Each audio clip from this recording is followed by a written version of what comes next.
Okay, in this video, I wanted to show you how to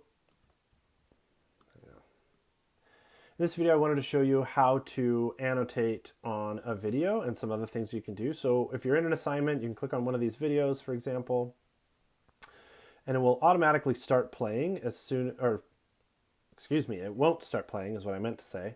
It stays paused, and so you can hit play, obviously, to start playing it.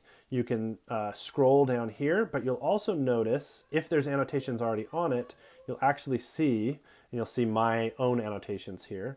By clicking on those, you can go directly to these places and you'll see the annotations.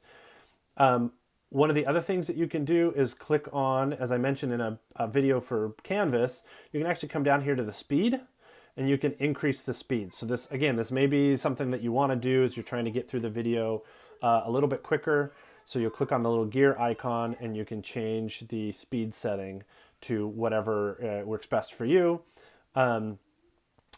And as you go along, so if we come to this section, you can just pause it and then click on Add Comment to be able to add your annotations.